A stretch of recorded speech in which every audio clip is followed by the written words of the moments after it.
Let's get right into it with our first reader today. It is Kimberlee Ann Bastian, who has a love affair with Americana, mythology, and folklore. And when she's not in her writer's room or consuming other literary work, she enjoys cycling around the bluffs of her southeastern Minnesota home and catching up on her favorite pop culture. The Breedling and the City in the Garden and The Breedling and the Trickster are the first two books in her historical fantasy series, The Element Odysseys. Please welcome Kimberlee Ann Bastian.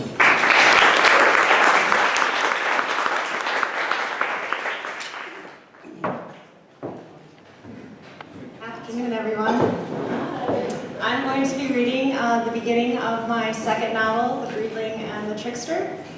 Just so you kind of know the little history about the trickster, his name is Stingy Jack, and he is based off the Irish legend of how we get jack-o'-lanterns at Halloween. So very timely. Stingy Jack stood at the crossroads just outside Blarney's pub, exhilarated at the prospect of finding someone to match his deviant wit. He had grown tired of the simple-minded penny-pinching, the occasional parlor trick, the grifting and thieving of riches only to squander them. He wanted a challenge, and Blarney's pub was an establishment known for the most detestable clientele. He entered the smell-infested, rowdy establishment just before sunset, faking a drunken walk as he approached the bar. He scanned the room to get a feel for the place, underwhelmed by his choices. Many of the pub's regulars were already filling the atmosphere with colorful language, a handful of scruffy derelicts, and a few wandering pirates, as well as a troop of gypsies sitting in the back corner. He noted the unscrupulous owner watching him with curious intent from behind the bar, and quickly sized him up. The owner was not worth his time, too easy a mark, but the man at the far end of the bar, who kept to the shadows, was a promising prospect. Stingy Jack swiftly sat down upon an empty stool at the bar, just in earshot of the conversation taking place. "What will it be for me benefactor tonight?" asked the owner, his Irish brogue strained in his voice as though it belonged to a man long past his life expectancy. "The usual," spoke the man's hissing voice. "And what will be your poison, me young lad?" asked the owner, turning his attention towards Stingy Jack.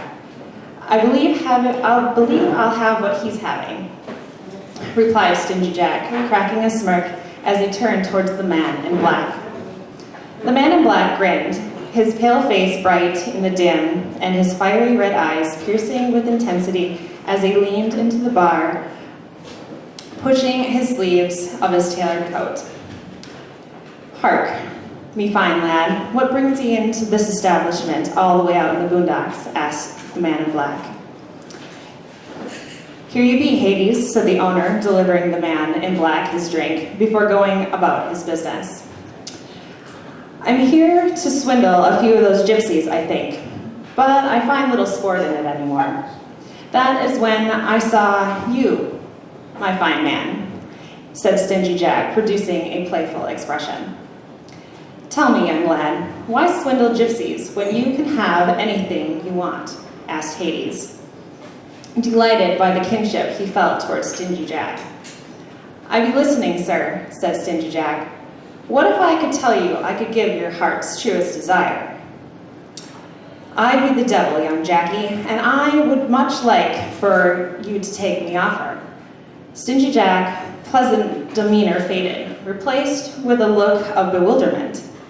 "I'm not one easily tricked, sir," he said, and then straightened.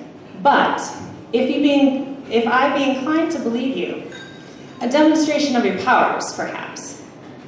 Hades let out a laugh. "Surely," he said. "Pardon me, I forgot who I was speaking to. It is quite rare to come across a lad of your talents." Stingy Jack did not find the devil's attempt at flattery sincere, and in that moment, he decided to outsmart the man, devil or not. "I tell you what, sir, if you turn yourself into a coin to pay for me drink, then I'll believe you."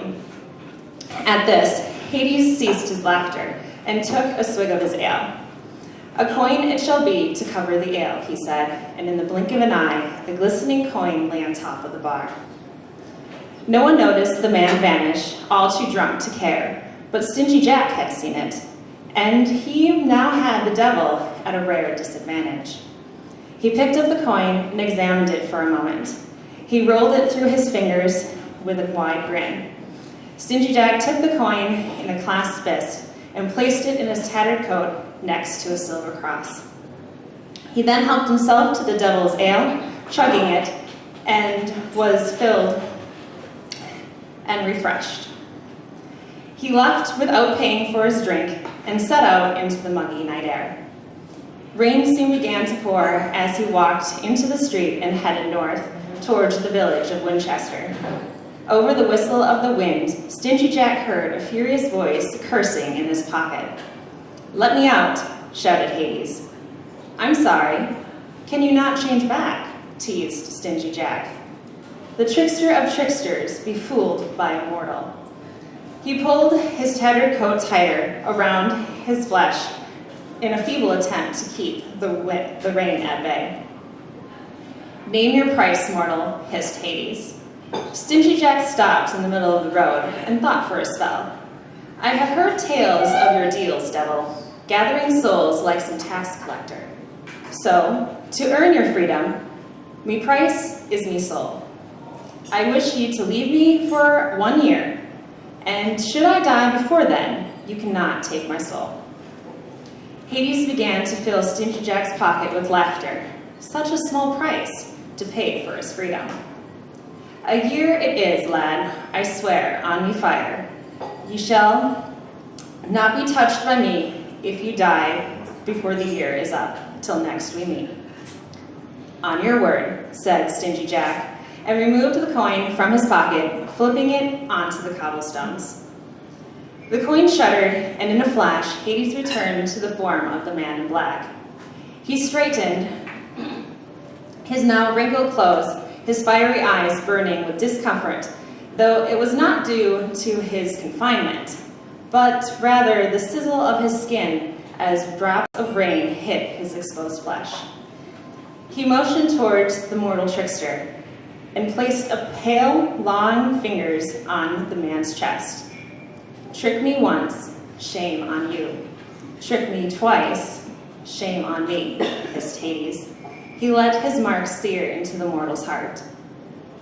"When next we meet, young Jackie, 21 ye shall be, and the next time I shan't be so forgiving," he promised and vanished without a trace.